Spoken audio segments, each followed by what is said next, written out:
നമസ്കാരം. ആസ്ട്ര യൂണിവേഴ്സിൻ്റെ പുതിയൊരു അധ്യായത്തിലേക്ക് ഏവർക്കും ഹൃദ്യമായ സ്വാഗതം. നമ്മൾ ഇന്നിവിടെ നോക്കുന്നത് ഒരു കാളി ഭഗവതിയുടെ മന്ത്രമാണ്.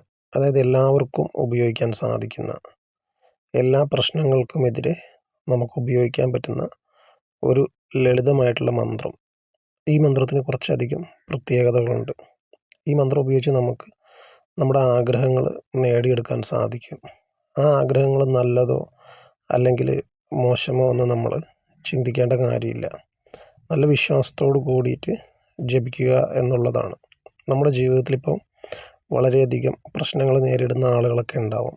തൊഴിൽ പ്രശ്നങ്ങൾ, അല്ലെങ്കിൽ സാമ്പത്തിക പ്രശ്നം, ബന്ധങ്ങൾ, അങ്ങനെ അനവധി പ്രശ്നങ്ങൾ. ഈ ഒരു കാലത്ത് വളരെയധികം ആളുകൾ, അതായത് അവരുടെ തൊഴിൽ കാര്യങ്ങളിലൊക്കെ വളരെയധികം ബുദ്ധിമുട്ടുന്ന ആളുകളാണ്. ഏതൊരു മേഖലയിൽ അവർ കൈവച്ച് കഴിഞ്ഞാലും അവരെ അവിടുന്ന് നമുക്കവിടെ നിലനിൽപ്പില്ലാതെ നമ്മളെ വലിച്ചെറിയുന്ന ഒരവസ്ഥ പല ആളുകളുടെ ജീവിതത്തിലും അവരുടെ സമയദോഷം കൊണ്ടോ അല്ലെങ്കിൽ ദൃഷ്ടിദോഷം കൊണ്ടൊക്കെ അവർക്കുണ്ടാവും. അത്തരക്കാർക്കൊക്കെ ജപിക്കാൻ സാധിക്കുന്നതും നമുക്ക് ഈ ഒരു മന്ത്രം ഉപയോഗിച്ച് ഏതൊരു ആവശ്യം നിറവേറ്റാനും സാധിക്കുന്നതാണ്. അപ്പോൾ നമുക്ക് ആ മന്ത്രത്തിലേക്ക് പോകാം. അതിനു മുന്നേയായിട്ട് നിങ്ങൾ നമ്മുടെ ചാനലൊന്ന് സബ്സ്ക്രൈബ് ചെയ്യുക. അതുപോലെ തന്നെ ഇത്തരത്തിലുള്ള അറിവുകൾ നിങ്ങൾക്ക് ഇഷ്ടമാണെങ്കിൽ നിങ്ങൾ ലൈക്ക് ചെയ്യുക. അതുപോലെ ഈ കാണുന്ന നമ്പറിൽ നിങ്ങളുടെ ജാതക സംബന്ധമായിട്ടുള്ള പ്രശ്നങ്ങൾ, അല്ലെങ്കിൽ നിങ്ങളെ അലട്ടുന്ന പ്രശ്നങ്ങൾക്കുള്ള പരിഹാരം കാണുവാൻ എന്നെ സമീപിക്കാവുന്നതാണ്.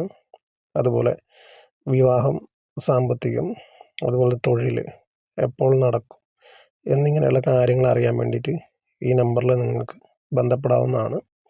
വാട്സപ്പിൽ കോൺടാക്റ്റ് ചെയ്യാവുന്നതാണ്. അതുപോലെ തന്നെ നിങ്ങൾക്ക് ജനന വിവരങ്ങളൊന്നും ഇല്ലെങ്കിൽ നിങ്ങളുടെ കൈരേഖ നോക്കിയാലും നമുക്ക് പരിഹാരങ്ങൾ നിർദ്ദേശിക്കാവുന്നതാണ്. അപ്പോൾ നമുക്ക് ആ മന്ത്രത്തിൻ്റെ ഉപയോഗത്തിലേക്കൊന്ന് പോവാം. ചൊവ്വ ദിവസമാണ് ഈ ഒരു മന്ത്രം നമ്മൾ ജപിക്കേണ്ടത്. എല്ലാ ആഴ്ചയിലെയും ചൊവ്വ ദിവസം മാത്രമായിട്ട് 101 തവണ വൈകുന്നേരങ്ങളിൽ, അതായത് സന്ധ്യ മുതൽ ഉള്ള രാത്രി കാലങ്ങളിലാണ് ഈ ഒരു മന്ത്രം ജപിക്കേണ്ടത്. അപ്പോൾ ആ മന്ത്രം ഒന്ന് പറയാം. ഓം കാളി കാളി മായക്കാളി മഹാകാളി യോഗനന്ദിനി സ്വാഹ. അപ്പോൾ വളരെ ലളിതമായിട്ടുള്ള മന്ത്രമാണ്. 101 തവണയാണ് ജപിക്കേണ്ടത്. അതുപോലെ തന്നെ ഈ ഒരു മന്ത്രമായിട്ട് ബന്ധപ്പെട്ട് ഭക്ഷണ ക്രമങ്ങളൊന്നും തന്നെ ഇല്ല. നമുക്ക് വ്രതത്തിൻ്റെ ഒന്നും ആവശ്യമില്ല. പിന്നെ അത്തരത്തിൽ ചെയ്യാൻ താല്പര്യമുള്ളവർക്ക് ചെയ്യാവുന്നതാണ്. ഈ ഒരു മന്ത്രം ജപിക്കുമ്പോൾ നമ്മുടെ ഗ്രഹനില പ്രകാരം ചൊവ്വാദോഷം, അതുപോലെ തന്നെ ശത്രുവിൻ്റെ ദൃഷ്ടിദോഷങ്ങളൊക്കെ ഉള്ള ആളുകൾക്ക് ഒരു മികച്ച പരിഹാരവും കൂടിയാണിത്. അതുകൊണ്ട് ഇത് ചൊവ്വാഴ്ച ദിവസം തന്നെയാണിത് ചെയ്യേണ്ടത്. നമ്മളെ സമീപിക്കുന്ന ആളുകൾക്കും നമ്മൾ നിത്യമായിട്ടുള്ള ഒരു ആരാധനക്രമമല്ല പറഞ്ഞു കൊടുക്കുന്നത്. അവരുടെ ജീവിതത്തിലെ പ്രശ്നങ്ങൾ മനസ്സിലാക്കിയ ശേഷം ഏത് ദേവതയാണോ പ്രീതിപ്പെടുത്തേണ്ടത് ആ ദിവസത്തെ ഒരു പ്രാർത്ഥനയോ അല്ലെങ്കിൽ ഒരു ക്ഷേത്ര ദർശനമൊക്കെയാണ് അവർക്ക് ഞാൻ നിർദ്ദേശിക്കാറ്. അതാണ് നമുക്ക് കൂടുതൽ ഈ ഒരു കാലഘട്ടത്തിൽ എഫക്റ്റീവായിട്ട്, ഈ ഒരു കലിയുഗത്തിൽ നമ്മുടെ പ്രശ്നങ്ങൾ പരിഹരിക്കാൻ ഏറ്റവും എഫക്റ്റീവായിട്ടുള്ള ഒരു മാർഗം എന്നുള്ളത് അതാണ്. ഓരോ പ്രത്യേക ദിവസം നമ്മളുടെ പ്രശ്നങ്ങൾ നോക്കിയിട്ട് അതാത് ദേവതകളെ നമ്മൾ ആരാധിക്കുക, അല്ലെങ്കിൽ അവരെ പ്രാർത്ഥിക്കുക. അതിനുതകുന്ന ഒരു ശക്തമായിട്ടുള്ള ഒരു മന്ത്രമാണിത്. ഇത് നിങ്ങൾക്ക് ഏതൊരു ആഗ്രഹത്തിന് മേലും നിങ്ങൾക്ക് ഉപയോഗിക്കാവുന്നതാണ്.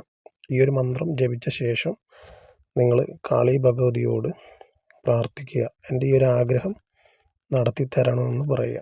അപ്പോൾ നമ്മുടെ ആ ജപിക്കുന്ന വ്യക്തിയുടെ ആ വിശ്വാസവും ആ ഒരു ഭക്തിയും അത് പ്രകാരം വളരെ വേഗം അവർക്ക് ആ ഒരു ദിവസത്തിലോ അല്ലെങ്കിൽ തൊട്ടടുത്ത ദിവസങ്ങളിലോ അവരുടെ ആഗ്രഹം സാധിച്ചു വരുന്നുണ്ട്. അത്രയും ഫലപ്രാപ്തിയുള്ളൊരു മന്ത്രമാണ് ഈ ഒരു മന്ത്രം. അതുകൊണ്ടാണ് ഇങ്ങനെ ഉറപ്പിച്ച് പറയുന്നത്. പിന്നെ ഇത് നിങ്ങൾക്ക് ഏതൊരു കാര്യത്തിനായിട്ടും ഉപയോഗിക്കാവുന്നതാണ്.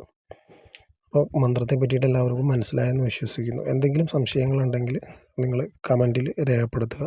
നന്ദി.